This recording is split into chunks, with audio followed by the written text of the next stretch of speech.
মহাসভা খুবই গুরুত্বপূর্ণ একটি কাজ। মহাসভা মানে হলো যে আত্মপর্যালোচনা করা, হিসাব নেওয়া। আমাদের প্রতিটি দিন, প্রতিটি রাত কিভাবে অতিবাহিত হচ্ছে, আমাদের প্রতিটি মুহূর্ত কিভাবে আমরা কাটাচ্ছি তার হিসাব নেওয়াকেই মহাসভা বলা হয়। তো আমরা যদি মহাসভা করি তাহলে আমাদের সময়কে সুন্দরভাবে কাটাতে পারি। মহাসভা হলো যে আমি সারাদিন কতটা ভালো কাজ করলাম, আমি কতটা খারাপ কাজ করলাম, রাতে ঘুমানোর আগে সেই হিসাব নেওয়া। তো আমরা যদি প্রতিদিনই মহাসভা করি তাহলে আমাদের আমল বৃদ্ধি পাবে, আমাদের সময় হেফাজত হবে। তো আল্লাহ তাআলা বলেন যে কদ আফলাহা মান যাক্কাহা ওয়া কদ খাবা মান দাসসাহা।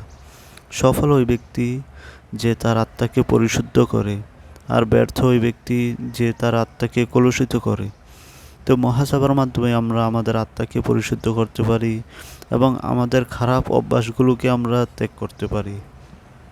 রাসূল সাল্লাল্লাহু আলাইহি ওয়াসাল্লাম বলেন, ওই ব্যক্তি জ্ঞানী, ওই ব্যক্তি বুদ্ধিমান যে আত্মসমালোচনা করে এবং মৃত্যুর পরবর্তী জীবনের জন্য প্রস্তুতি গ্রহণ করে, অর্থাৎ নেকামল করে। আর ওই ব্যক্তি বোকা ও নির্বোধ যে নিজের নফসের অনুসরণ করে, সে মৃত্যুর পরবর্তী জীবনের জন্য কি প্রস্তুতি নেয় না। তো হযরত ওমর রাদিয়াল্লাহু তাআলা আনহু বলেন যে তোমার হিসাব নেওয়ার আগে তুমি নিজের হিসাব নিজেই নিয়ে নাও। হাশরের ময়দানে তুমি হাজির হওয়ার আগে যদি তোমার হিসাব করতে পারো তাহলে তখন তোমার হিসাব কি সহজ হয়ে যাবে। অর্থাৎ যে দুনিয়াতে নিজের হিসাব নেয়, আখিরাতে তার হিসাব সহজ হয়ে যায়। আর যে দুনিয়াতে নিজের হিসাব নেয় না, আখিরাতে তার হিসাব কি কঠিন হয়ে যায়। তো আমরা যদি মহাসভা করি, আমরা যদি আমাদের দৈনন্দিন জীবনের হিসাব নেই তাহলে আমাদের আমল বৃদ্ধি পাবে, আমাদের আখিরাত সহজ হবে। মহাসভা করার উপকারিতা, মহাসভা করার অনেক উপকারিতা রয়েছে। তার মধ্যে কয়েকটি উপকারিতা হলো যে মহাসভা করলে সময় হেফাজত হয়। মহাসভার মাধ্যমে আমরা সুস্থ থাকতে পারি এবং সুখী হতে পারি। মহাসভার মাধ্যমে আমরা আমাদের পড়ালেখাকে সুন্দরভাবে, সুশৃঙ্খলভাবে সম্পন্ন করতে পারি।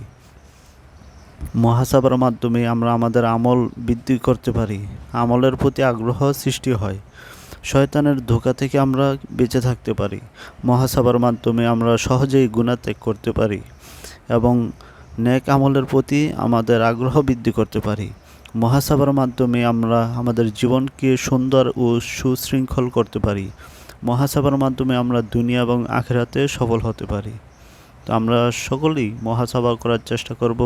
আমাদের জীবনের প্রতিটি মুহূর্ত, প্রতিটি সময় কিভাবে অতিবাহিত হচ্ছে সেদিকে আমরা খেয়াল করব। তাহলে আমাদের জীবন সুন্দর হবে, আমাদের আখিরাত শান্তির হবে।